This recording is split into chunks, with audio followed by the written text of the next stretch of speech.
We have played through this game 5 times, and on 3 of those occasions we had a dark type on our team. I don't know why I'm starting the episode with that, I just realised it. I thought it was worth mentioning. At least luckily we only have 2 more dark types in this series to go, but we're getting immediately off track here. Today, we're beating Pokemon Emerald with a tree, shrub, mossy kind of thing.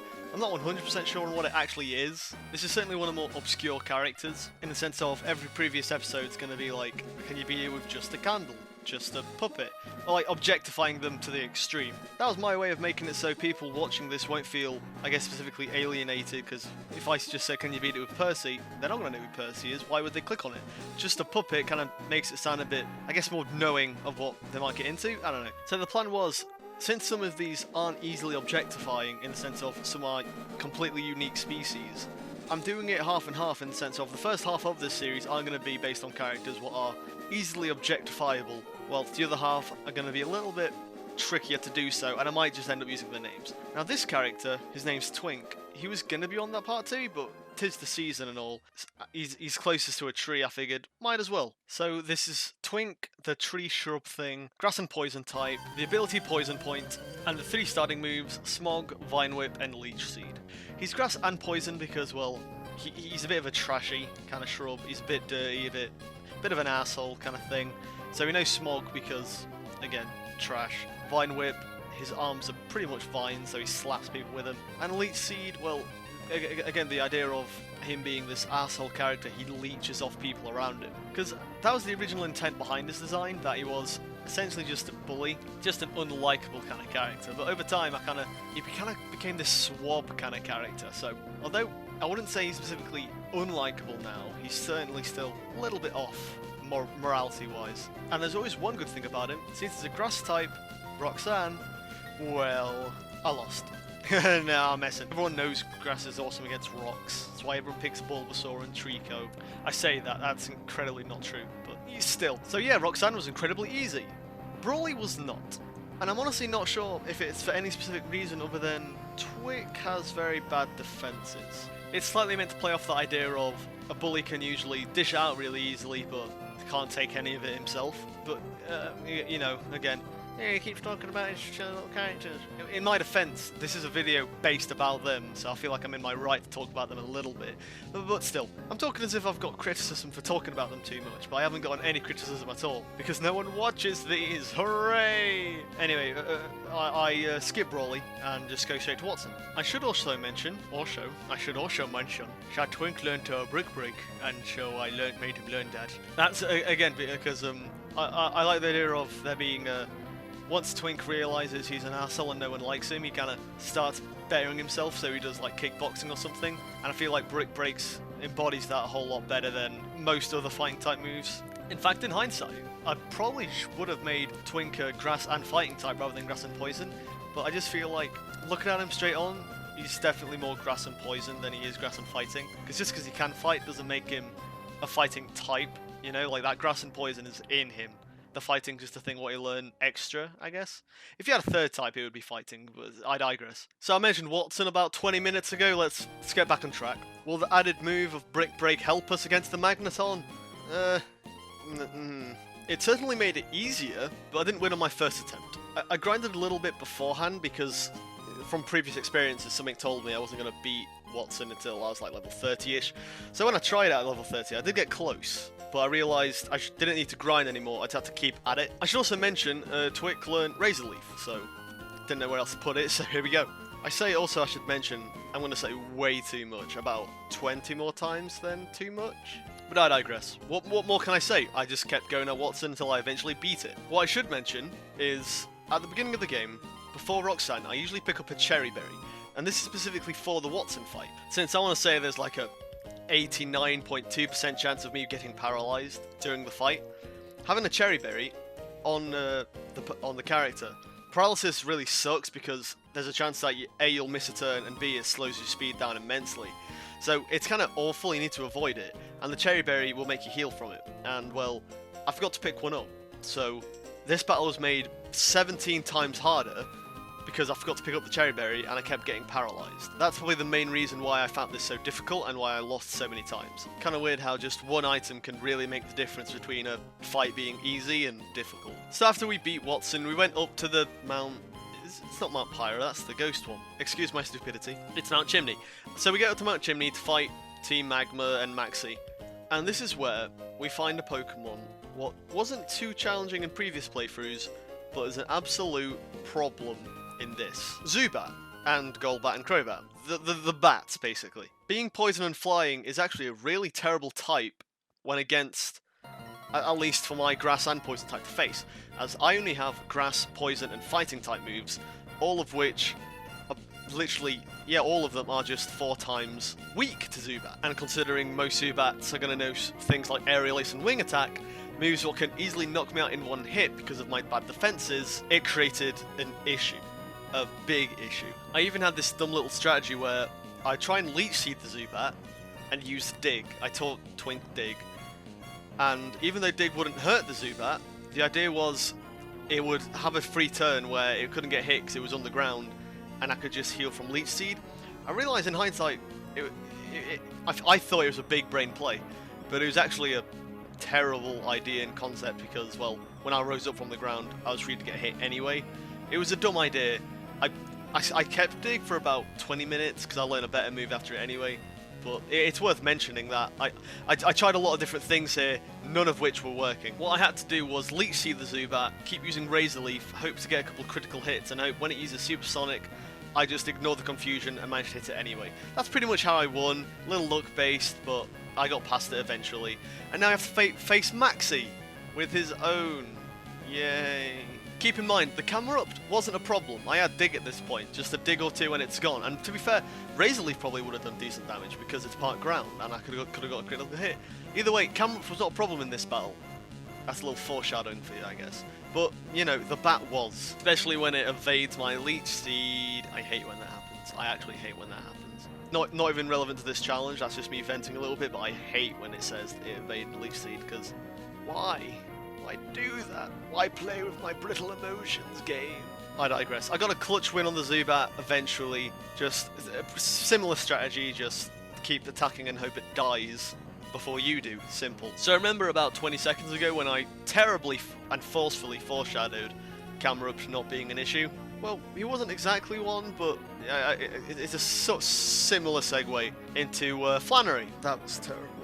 Oh, this is all terrible. Anyway, Flannery. Now, I did have some worries because this is the fire-type gym, and although I had Dig, I still realised, obviously, Twink being a grass-type, the fact that they spam Sunny Day and Attract, there might have been some issues here. And, well, yeah, there was. The Numel and Slugma go down relatively easily, just 2 digs and they're both gone. The Camerupt tip would usually survive a dig, use Sunny Day whilst I'm digging, and just use Overheat whilst I come up and attack it, which, obviously that's an instant death. I think it would have been an instant kill even if he didn't set up a Sunny Day, so we're screwed. So I do what I do in pretty much every single one of these runs. If I can't beat a challenge, well, I'll go and grind for a bit. Simple. Now, I did a bit of a dum-dum move here, because when I was grinding, Twink learned Sludge Bomb. And my first reaction was, Sludge Bomb's a great move. We'll forget about Dig. I can't imagine any other guy who would need it. And then I immediately forgot, oh wait, I'm grinding to fight the fire guy. Or girl. Fire girl. So, in hindsight, I probably should have kept Dig a little bit longer and then learned Sludge Bomb afterwards, but I think it still did fine. Sludge Bomb is a really powerful move, and Twink's got good attack, so I'm sure it was fine. And well, yeah, I'm not spoiling it, but I'm sure it's fine. A good thing what Twink learned was also Leaf Blade, which I promptly replaced Razor Leaf with. Because I realised Leaf Blade is literally just a better Razor Leaf. It's still got the high critical hit chance, and it's just better attack and 100% accuracy. So I love how they did literally just make a move what is infinitely better than another one, just objectively. Still. So yeah, Twink's now got Razor Leaf, pretty decent. And whilst grinding again, Twink almost learned Growth, which I'm just saying now that I didn't teach him it just now, but that's going to be important information later on. So, you know, make sure you write that down. Don't want you asking stupid questions again. Yeah, I'm talking to you, Jimmy. I am just giving you immense amount of waffling because there's a lot of dead space here. We'll just skip to the Flannery fight. And although Sludge Bomb, I feel like still did decent damage against the Slugma at least. Only problem was the Numel and Camerupt couldn't use Sludge Bomb because they're part ground. But Leaf Blade did you know, it was great, perfect for him. Problem was obviously the Torkoal now because it's still going to kill me in about one hit. I can survive an overheat without a sunny day, but with a sunny day, I'm dead. Just dead. I also noticed that very unlikely Torkoal got poisoned from my poison point, which sucked. It knows Body Slam, and I kind of needed it to use Body Slam, so I could hopefully get it poisoned and Leech Seed, and hopefully I could start whittling it down without it using Overheat, which I think that did happen a few times, but it didn't happen consistently enough for me to call it a strategy. And neither was Leaf Blade having critical hits, because I kind of needed Leaf Blade to land a critical hit and one-shot the Camerupt, because the Camerupt would more or less always use Overheat, which it wouldn't kill Twink, but it would, might as well have done, it would leave him in red, which against the Torkoal, I'm not winning that at all. So I kind of needed the Leaf Blade to get a critical hit so I could fight the Torkoal at full health. That gave me more options than what I had to do. And what I had to do was, I had to attack the Torkoal with a Sludge Bomb, hope it poisoned on that first hit of Sludge Bomb, hopefully it doesn't kill me in the first overheat, so I don't need a Sunny Day Up, which I can do by killing the Numel and Slugma and then the Torkoal in one hit with the lucky Leaf Blade. So I had to attack it with the Sludge Bomb first, get it poisoned, hit it with another Sludge Bomb, and then the poison damage will have killed it. So a lot of things had to go lucky and for that to happen for me to win this. So lucky in fact that I grinded a little bit more because it wasn't consistent and I wanted to just... Part of me felt like I was going to struggle on some of the next gyms anyway, so I might as well get a little bit of grinding done now, so I did. Luckily I didn't need to grind too much, it was just level 42, so 2 more levels. Again, it's funny how so little a difference make the difference between a battle being doable and just impossible. That's how Pokemon works. That's why we love it. That's why I like it, at least. I don't know about you. If you don't love Pokemon, I don't get why you're watching a video about Pokemon unless you like my solitary voice. What isn't really that solitary, it's just a little bit weird. Let's move on before things get any weirder. Norman. Well, first I had to check down to Brawly. Brawly wasn't a problem anymore. I was like 20 levels ahead of him. Just beat him, it's fine. I should mention, on my way back to Norman, I went through, I was going to say Viridian Forest, Petalburg Woods. Again, excuse my stupidity.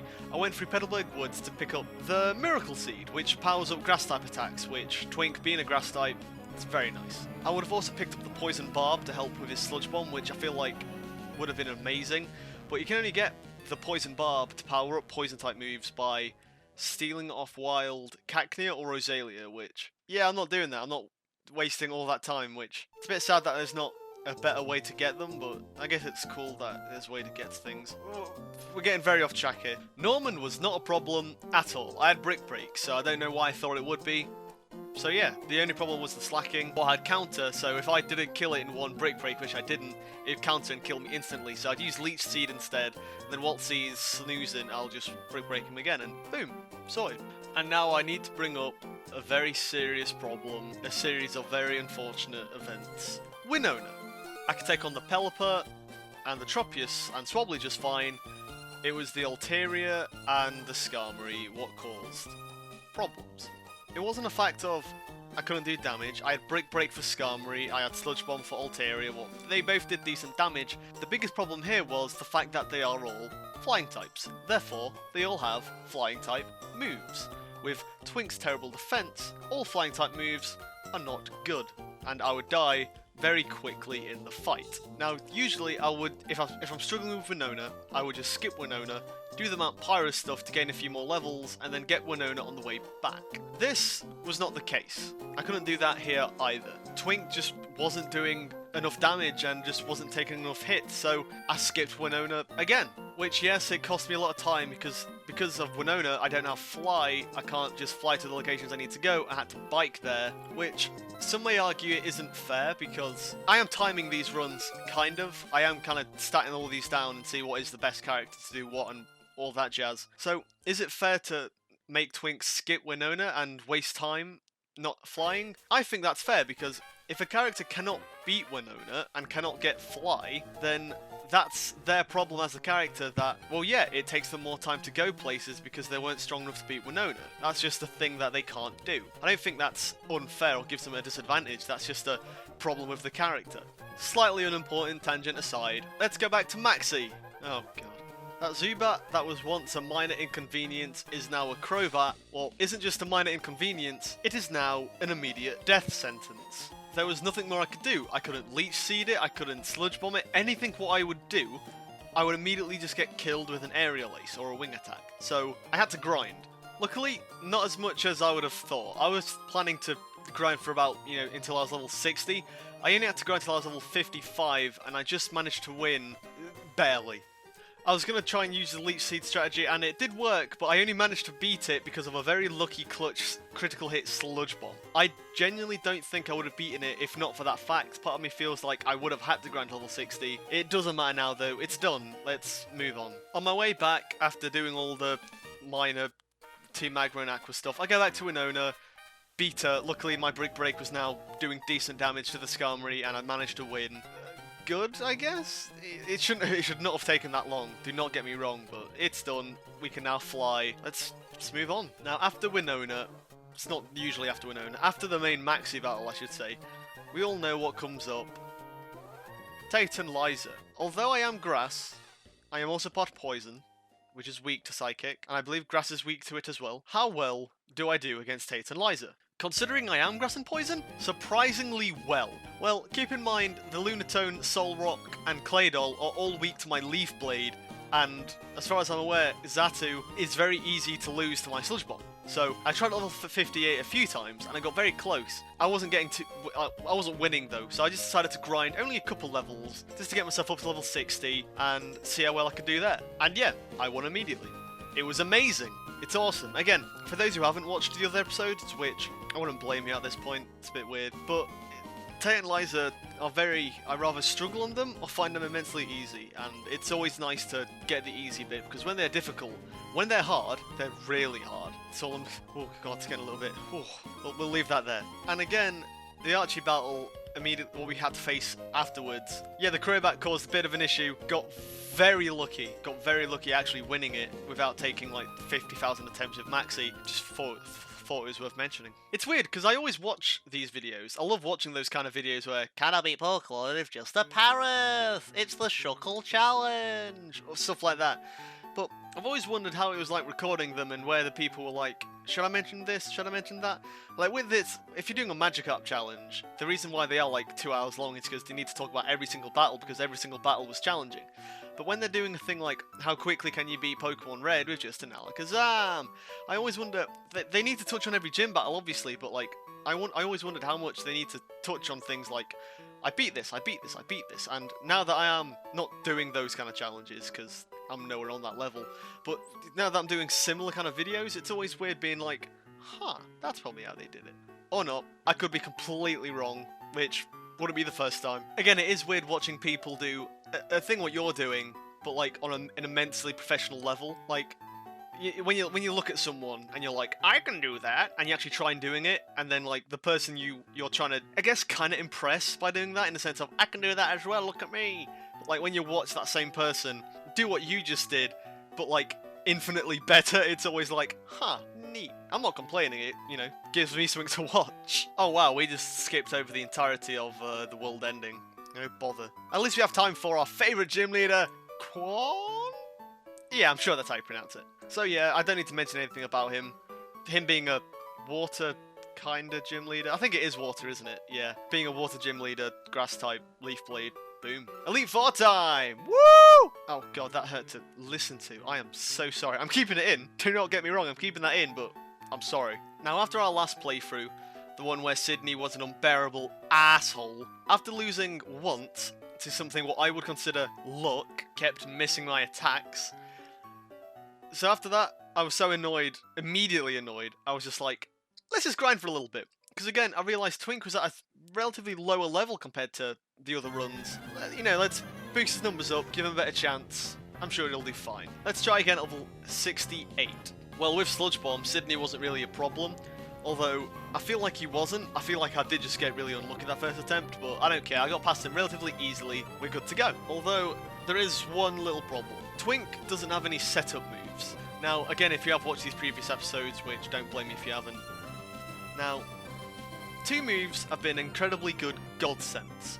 Calm Mind and Bulk Up. Both incredibly good moves that both raise your attack and defense, or special attack and defense. Both incredibly good setup moves, what I pretty much needed to beat the Elite Four with on every single run, except like one. This was incredibly helpful against people like Phoebe and whatever the third member is, and Drake. Because those three always start off with a setup move themselves, rather Protect or Hail, which gives me ample time to use a setup move and I can easily sweep through their team. Now because Twink didn't have this, I can't set up against Phoebe's Dusclops what spams Protect. And since I've only got Grass and Poison type moves to attack her, they're not doing very well. The most I could hope for is getting a Poison, but Phoebe will have full restores. And especially considering her second Dusclops is extremely bulky, I could have managed to beat her. So although it was close, I didn't win. I decided, since I was close to level 70-ish anyway, let's just grind a little bit more. So after leveling up level 70, I wanted to try a different tactic. I replaced Leech Seed. I feel like I wouldn't use that in the Elite Four anyway. Twink isn't very good with staying in battle for too long because it wouldn't have any healing moves other than Leech Seed and Poison, but I feel like that wouldn't have worked very well. So I replaced Leech Seed with Double Team. The idea is, since he's a dirty, fuzzy shrub thing, you can make dirty clouds around him and Double Team. Do you really care how he gets it? He's got it, who cares? So instead of just wasting a turn for Dusclops' Protect, I used Double Team, which the plan was it'd make it harder for them to hit me, I could last longer. Didn't really seem to make the difference. I still ended up losing. And that's when I started to think, I need a better move. Where can I get a better move?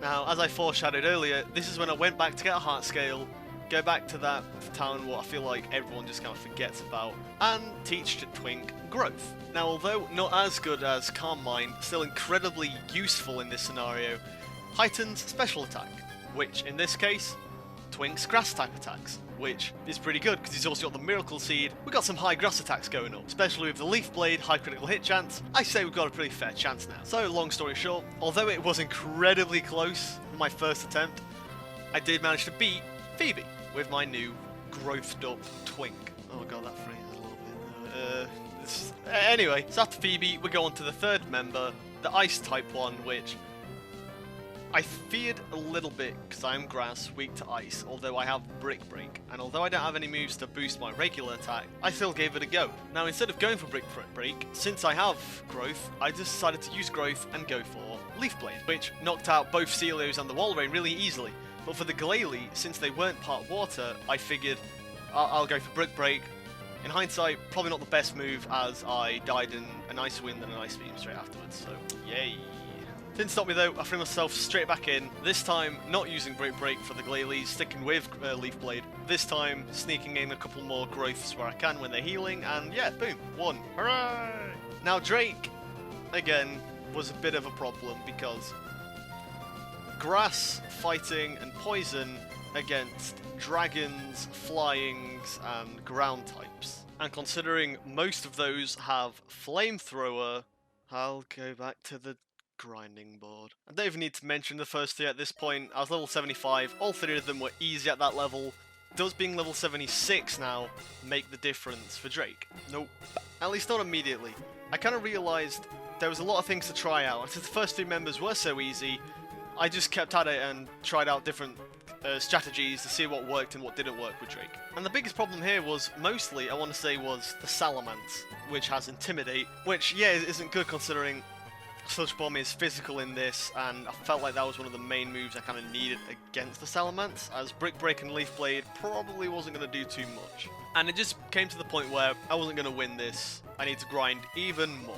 So I did, sadly. Does level 80 make the difference? Well, I had the same similar strategy where I would Growth and Leaf Braid, whatever, poison the Shelgon. He had to use a full restore, which I used for another Growth, seeing if that would make the difference. I get a third one in there as well because I got another poison. Pretty lucky. I keep Leaf Blading because I realise I kept winning, so why stop? Now, the Altaria had to use Sludge Bomb because it was weak anyway, and for Salamence, I still had to kind of stay with the Sludge Bomb. I got a poison, but then Flamethrower would just knock me out. So, not a whole lot I could really do about that now, was there? Other than grind another 5 levels up to 85. Will this make the difference? Please, I'm so close, just let me win, Drake. Well, Flygon and Shelgon go down pretty easily. Altaria, as usual, goes down in a couple of Sludge Bombs. Will the Salamence go out? If I get a critical hit, then sure. And a Leaf Braid for the Kingdra? Sure. Wow, I won on a critical hit with the Salamence. Did I really need to grind to level 85? If it was down to a critical hit, probably not. But if I didn't get that critical hit, would I have had to grind to level 90? 100? Who cares, we're done. Now, Wallace was slightly scary, because even though I was grass type, Wailord had Blizzard. I did brick it ever so slightly. However, Leaf Blade, almost took out the Tentacruel, but, you know, 2 hits, easy. Wishcast, easy. Gyarados, I was slightly scared. Leaf Raid almost took it out. I started setting up with Dragon Dance, I was getting so scared. It was a true back and forth with full restores. You can't be the champion without spamming full restores after all. Hyper Beam, I was so scared. I was so scared, it almost knocked me out. I just managed to win. Sludge Bomb, boom. Oh my god. That was honestly one of the scariest champion battles I've ever had to face, and we won. That was awesome. Twink was surprisingly fun to play through, I guess. Partially because we haven't used a grass type or a poison type on these runs just yet, and it was nice to try something new, something other than dark types. God. Plus, yeah, it was just, what more can I say? You already watched how I felt about this run. You watched me ramble on for almost 30 minutes. I don't know how it took that long, because this wasn't really... The only other episode taken around 30 minutes, over 30 minutes, was the Candle one. And that was because the Candle one was incredibly difficult. This one had its moments, but all in all, it was alright. And I might as well mention this now, the character's called Twink, right? And I don't know if you people know, but Twink is also the word or a phrase used for, I believe, a young teenager homosexual. Now, I don't believe it's fully known as offensive. Some people are like, they can call themselves a twink, and that's fine. I do want to mention, I didn't name this tree guy after the fact that he was gay or a twink. I named him before I even knew what the word twink meant, and it's just one of those things that I was in class and I heard another guy calling his friend a twink, and I was like, what's a twink? And then I found out that's what that was. So hopefully you didn't find that offensive, because there was no ill will behind that. You know, I wouldn't do anything like that on purpose, at least. So, and you know, if you're a twink, that's awesome, and I love you. Not in a twink kind of way, though, because I'm not one. Although that's not to say you're a bad one. I'm going to stop rambling before I offend someone. Well, if I would, if anyone watched these, which they still don't. Ha ha ha! Oh god, I've rambled way too long enough. Cheers for watching. Hopefully I'll see you again soon. Bye!